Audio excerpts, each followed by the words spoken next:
بسم اللہ الرحمن الرحیم. آپ دیکھ رہے ہیں چینل میں وحید عزیز آپ سے مخاطب ہوں. آج ناظرین جس پہ بات کریں گے وہ کوئی سیاسی ایشو نہیں ہے، بلکہ وہ ایک ایسا ایشو ہے جو ہماری سوسائٹی میں خاص اہمیت کا حامل ہے. معاشرہ لوگوں کے ملنے سے بنتا ہے، اور لوگ اگر رویے میں درست ہوں تو معاشرہ خود بخود درست ہوتا چلا جاتا ہے.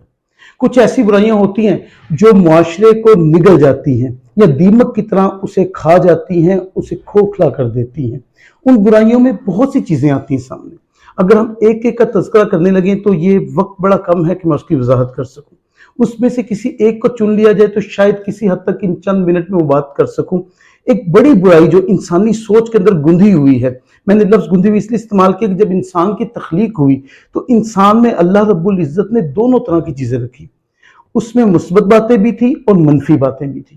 پھر مثبت باتوں کو اجاگر کرنے کے لیے اللہ رب العزت نے انسانیت کی بھلائی کے لیے 1,00,000 اور کئی ہزار، ایک اندازے کے مطابق 1,24,000 پیغمبران اعظام بھیج دیے، جن کے ذمہ یہ کام لگایا کہ تم نے بطور معلم اس دنیا کے لوگوں کو سمجھانا ہے اور سکھانا ہے کہ جینے کے اصول کیا ہیں، رہنا کس طرح ہے. ان کا تمدنی انداز کہہ لیجئے، حتیٰ کہ صرف تمدنی انداز نہیں، ان کی وہ سوچ بھی جس سے تمدن جو ہے جنم لیتا ہے، ان کی وہ سوچ جس سے تہذیب جو ہے پنپتی ہے، یہ ساری باتیں سکھانے کے لیے وہ عظیم لوگ آئے اور انہوں نے انسان کو انسان ہونے کا اصل مقصد سمجھایا. لیکن پھر ایسا ہوا کہ بہت ساری چیزوں میں ہم ڈی ٹریک ہو جاتے. جب ڈی ٹریک ہوتے ہیں تو ایک بڑی وہ جو برائی والی خصلت تھی وہ کہیں نہ کہیں ابھر کر اچھائی والی خصلت کو اپنے زیر اثر لانے کے لیے بے چین رہتی ہے. تو ان میں سے ایک بڑی برائی جو ہے وہ ہے تکبر. تکبر کب انسان میں آتا ہے؟ جب اللہ نعمتیں زیادہ عطا کرتا ہے تو اس وقت انسان کے اندر کا مزاج بدلتا ہے. اگر وہ عاجزی اور انکساری کا دامن چھوڑ کر ان نعمتوں کو اپنا لے تو کہیں نہ کہیں تکبر خود پسندی کی صورت میں ابھرنا شروع ہو جاتا ہے. اس کا یہ ابھار اس حد تک بڑھتا ہے بعض اوقات کہ انسان کو اپنی ذات کے سوا ہر چیز حقیر نظر آتی ہے. اس کی ایک وجہ ہے، قدرت نے اسے طاقت دے دی ہوتی ہے، وہ مٹی کو ہاتھ ڈالتا ہے سونا بن جاتا ہے. وہ یہ نہیں سوچتا کہ اس کو سونا بنانے والا جو خالق کل ہے اس نے مجھے یہ قوت عطا کی ہے، اگر وہ یہ قوت لے لے تو میری حیثیت اور اوقات ہی کچھ نہیں بچتی. لیکن چونکہ جب وہ اس عروج پر ہوتا ہے کہ جب اس کو بہت کچھ ہوتا ہے تو وہ تکبر کو اپنی زندگی کا سب سے بڑا شعار بنا کر آگے چلتا ہے، اور اس شعار کو زندگی کا طریقہ اور سلیقہ بنا کر اپنے آپ کو سب سے معتبر سمجھنے لگتا ہے. رسول اللہ صلی اللہ علیہ وآلہ وسلم نے فرمایا تھا کہ جس میں رائی برابر تکبر ہوگا وہ جنت کی خوشبو کو محسوس نہیں کر سکتا. جنت تو بہت دور کی بات ہے نا، یا در جنت تو بہت دور کی بات ہے، اس کی جو مہک ہے اسے بھی محسوس نہیں کر سکتا. اس بات کو جن لوگوں نے سمجھ لیا انہوں نے دین کی حقیقت کو پا لیا، جنہوں نے نہیں سمجھا وہ بہت ساری چیزوں میں بہت کچھ کھو گئے. اب ایسی اگر ساری صورتحال کو سامنے رکھیں اور اسے سمجھیں تو ہمیں کچھ چیزیں سمجھ میں آئیں گی کہ انسان کے پاس نعمتیں بڑھتی ہیں تو احساس نعمت اسے یہ سکھاتا ہے کہ اب وہ دنیا میں سب سے طاقتور ہو گیا.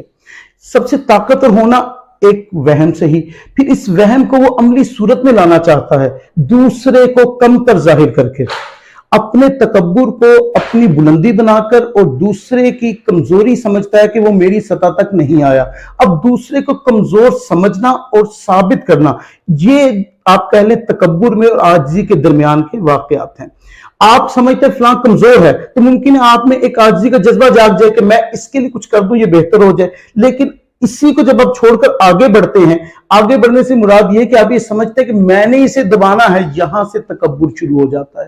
یہاں عاجزی بہت پیچھے رہ جاتی ہے اور تکبر آگے کا سفر طے کر جاتا ہے. جب تکبر سفر طے کرتا ہے تو انسان تو عاجزی اور تکبر کے درمیان اس وقت موجود ہوتا ہے، لیکن تکبر کے اثرات جو ہیں وہ عاجزی پر اس لیے حاوی آتے ہیں کہ اس کی سوچ اس احساس میں مبتلا ہوتی ہے کہ جو میرے پاس ہے وہ دوسرے کے پاس نہیں ہے. جب یہ والا سفر شروع ہو جاتا ہے، یہ والی تکرار شروع ہو جاتی ہے، یہ والا تھیسس اینٹی تھیسس جب انسان کے اندر چلتا ہے تو پھر انسان کی کیفیت میں ہمیشہ جو منفی چیز ہوتی ہے اس کا ذائقہ زیادہ ہوتا ہے. اس لیے کہ جس طرح گناہ میں لذت ہوتی ہے تو گناہ اگرچہ انسان کو سمجھ نہیں آتی کہ یہ لذت تو چند لمحوں کی ختم ہو جائے گی، اصل میں گناہ برقرار رہے گا.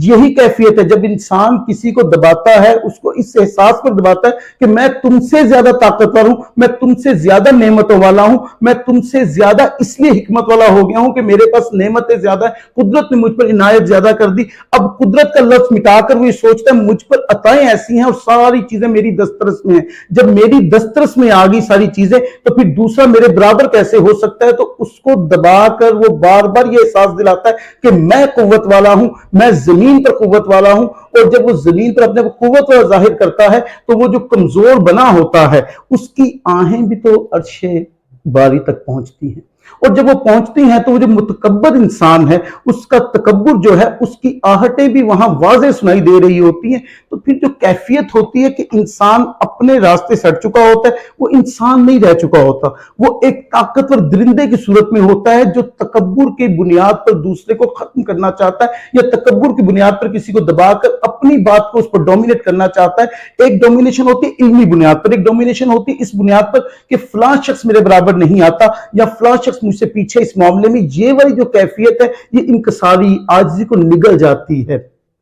سادہ بات کو اگر سمجھ لیں، میں اگر بات کو سمیٹ دوں، انسان کو مومن ہونے کا اعزاز کب ملتا ہے؟ جب انسان کلمہ پڑھتا ہے صرف ایمان والا ہوتا ہے، جب اس کلمے کی امپلیمنٹیشن شروع کرتا ہے۔ مثال کے طور پر یوں سمجھے کہ انسان نے بڑی قوت کا مظاہرہ کیا، لوہے کے ٹکڑے ہوا میں اڑا دیے، اس نے سمندر کے سینے پر جہاز تیرا دیے، اس نے موسموں میں تغیر رونما کر دیا، اس نے دریاؤں پر بند باندھ لیے، اس نے ندیاں اپنی سے پیدا کرنی شروع کر دی، مثلا دریاؤں کو سینچا اور وہ ندیوں میں ڈھال دیا، کمالات دکھائے، وہ ہنر دکھائے کہ شاید اس سے پہلے وہ خود بھی واقف نہیں تھا۔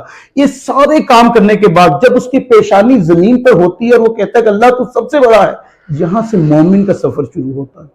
اب متکبر آدمی کی پیشانی تو زمین تک نہیں آتی، اگر پیشانی زمین تک آ جائے تو اس کا تکبر خود ہی ریزہ ریزہ ہو جائے، بکھر جائے۔ معاملہ یہی ہے کہ پھر اس کی عبادت ریاکاری، پھر اس کی سوچ جھوٹ پر مبنی، پھر اس کے تخیل دوسروں کو مارنے کے لیے، پھر اس کی ساری باتیں جو ہیں ہمیشہ اس بات میں لگ جاتی ہیں کہ میں سب سے بلند ہو جاؤں۔ جب یہ میں آ جاتی ہے نا تو اس وقت انسان میں تکبر حد سے بڑھ جاتا ہے۔ واصف نے بڑا خوبصورت بیان کیا، کہا کہ مجھے ایک شخص ملا، میرا دوست تھا، میں نے اس سے پوچھا کہ کیا کرتے ہو آج کل؟ تو اس نے کہا کہ بہت بڑی پراپرٹی، میری بہت بڑا بزنس ہے۔ کہا اس نے مجھے گاڑی میں بٹھا لیا اور کہا کہ لیکن اس کے باوجود پریشان رہتا ہوں، تو تمہیں اس لیے ساتھ بٹھایا کہ مجھے کچھ مشورے دو۔ کہا سفر کرتے رہے ہم، اتنے ہم گفتگو گم ہوئے کہ ہم لاہور سے اسلام آباد تک سفر طے کر گئے۔ ہم جب اسلام آباد کے دہانے پر موجود تھے تو میں نے اس سے کہا کہ تمہاری ساری بات سن کر مجھے تمہاری بے چینی سمجھ آ گئی، میں تمہیں حل بتاؤں۔ وہ سامنے ایک شخص مانگ رہا ہے، اس کے منہ سے رالیں ٹپک رہی تھی، جاؤ اپنے رومال سے اس کی رالیں صاف کر دو اور جاؤ اس کی مدد کر دو ادھر کی گاڑی سے۔ اس نے مجھے حیرت سے دیکھا، اس نے کہا جس گاڑی بیٹھے تمہیں اس کی قیمت کا اندازہ ہے؟ تمہیں میرے کاروبار کا اندازہ ہے، میں تمہیں سارے راستے بتاتا ہوں، تم چاہ رہے ہو کہ میں اس شخص کے پاس جاؤں اور اپنے رومال سے اس کا منہ صاف کر دوں؟ تو واصف لکھتے ہیں کہ میں نے مسکرا کر اسے دیکھا، میں نے کہا تم بہت اچھے انسان ہو، کاش تم میں نہ ہوتی، تمہیں ناکام اور ناکارہ کر دیا تمہاری اس میں نے، اس لیے کہ سب کچھ ہونے کے باوجود تم بے چین اور بے قرار ہو۔